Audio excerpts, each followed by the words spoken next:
Most people think being smart means knowing more facts, more answers, more information. But in real life, that is not what makes someone hard to beat. The smartest person in the room is not always the person who talks the most. It is not always the person with the fastest comeback. And it is not always the person who can prove everyone else wrong. A lot of the time, the smartest person in the room is the one who does not react first. They pause, they observe. They choose their response instead of letting the moment choose it for them. That is the real difference. Most people are not controlled by other people because they are weak. They are controlled because they react too quickly. Someone says something rude, and they snap. Someone disagrees, and they defend themselves. Someone ignores them, and they spiral. Someone creates pressure, and they panic. But calm thinkers do something different. They do not let every trigger have instant access to their energy. And in the next 9 minutes, I am going to show you 5 thinking habits that make you harder to disturb, harder to manipulate, and harder to control. Not because you become cold, not because you stop caring, but because you learn to think before you react. The first habit is this: use the question shift. Most people think power in a conversation comes from having the best answer. So when someone challenges them, they immediately try to win. They argue, they explain, they defend, they interrupt, they try to prove the other person is wrong. But here is what calm people understand. The person trying hardest to prove a point often looks the least in control. A calm question can do more than a loud argument. When someone disagrees with you, do not rush to attack their opinion. Ask one clean question. What makes you see it that way? Or, what happened that made you think that? Or, help me understand what you mean. This does not mean you agree with them. It means you are refusing to be pulled into an ego fight. Most people expect resistance. They expect you to defend yourself.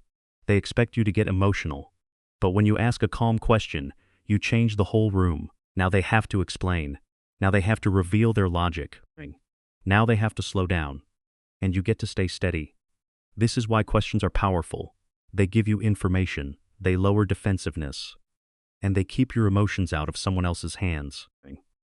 A reactive person argues because they need to win. A calm thinker asks because they want to see clearly. And the person who sees clearly usually controls the conversation. The second habit is this: use the zoom out frame. Most people suffer because they let one moment become their whole identity. One rude comment becomes, nobody respects me. One rejection becomes, I am not enough. One bad day becomes, my life is falling apart. One mistake becomes, I always ruin everything. That is what happens when you stare at the painful moment too closely.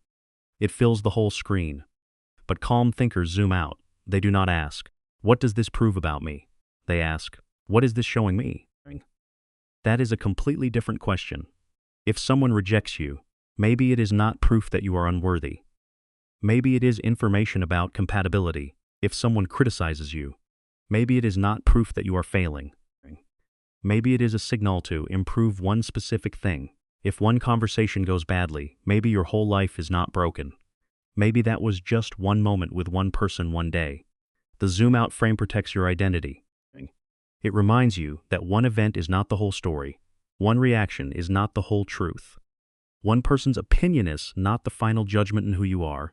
When you zoom out, problems become smaller, not because they disappear, but because you stop making them mean more than they actually mean. And that is emotional armor. You stop turning every uncomfortable moment into a personal emergency. The third habit is this: use the control filter. Most people waste their best energy in things they cannot control. They worry about what someone thinks. They worry about whether someone will reply. They worry about how another person feels. They worry about what might happen tomorrow. They worry about a tone, a look, a silence, a delay, a possibility. And the more they worry, the less power they actually have, because worry without control does not solve anything. It only drains you. Calm thinkers use a simple filter. They ask, what part of this is mine? That one question can save you hours of emotional noise. You cannot control whether someone misunderstands you, but you can control how clearly you speak. You cannot control whether someone respects you, but you can control whether you keep giving access to someone who does not. You cannot control whether people like your choices, but you can control whether You keep betraying yourself to make them comfortable. You cannot control the mood someone brings into the room, but you can control whether you absorb it. This is how calm people protect their peace. They do not try to carry everything. They separate action from noise. If there is something to do, they do it. If there is something to learn, they learn it. If there is nothing useful to control, they stop feeding it attention. That does not mean they do not care. It means they do not hand their nervous system to things that are not theirs to manage. Most people ask, what if this goes wrong? Calm thinkers ask, what can I do next? That is the difference between panic and power. The fourth habit is this. Use the silence advantage. Most people are uncomfortable with silence. When there is a quiet moment, they rush to fill it. They explain too much. They answer too quickly. They add extra details they did not need to add. They talk because the silence makes them feel exposed. But calm people understand something most people miss. Silence once is not always empty. Sometimes silence is control. When you pause before speaking, your words become heavier. When you do not rush to explain, people feel your self-respect. When you let someone finish, you learn more than you would be interrupting. And when someone is trying to provoke you, silence gives you space to decide whether they deserve a response at all.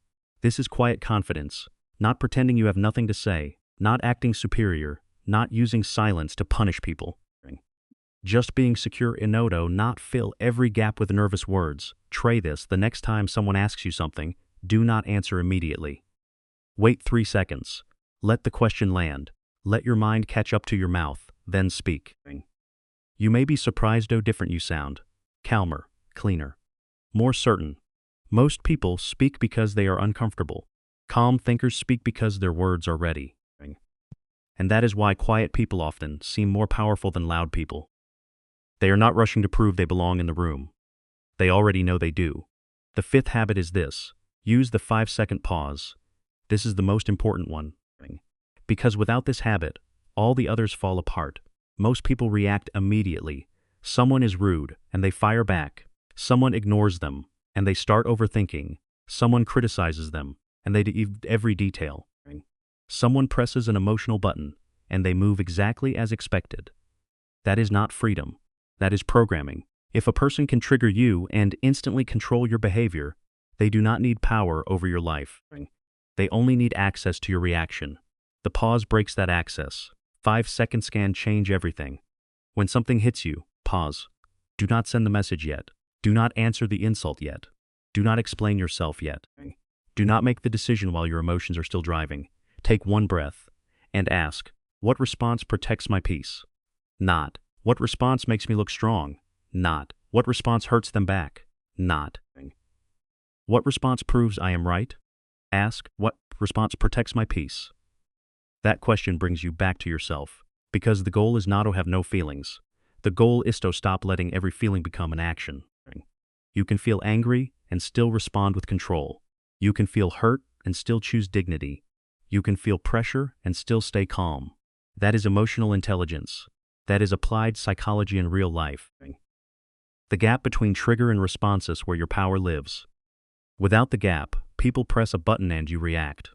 With the gap, you decide whether they get access to your energy at all. This is what it means to outsmart most people.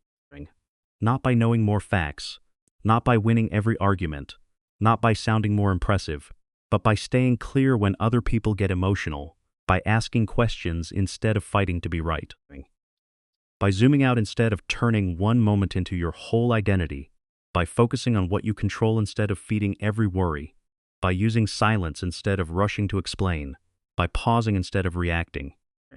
Most people will not do this. They will keep arguing, keep spiraling, keep explaining, keep worrying, keep handing their pesito, whatever triggers them first.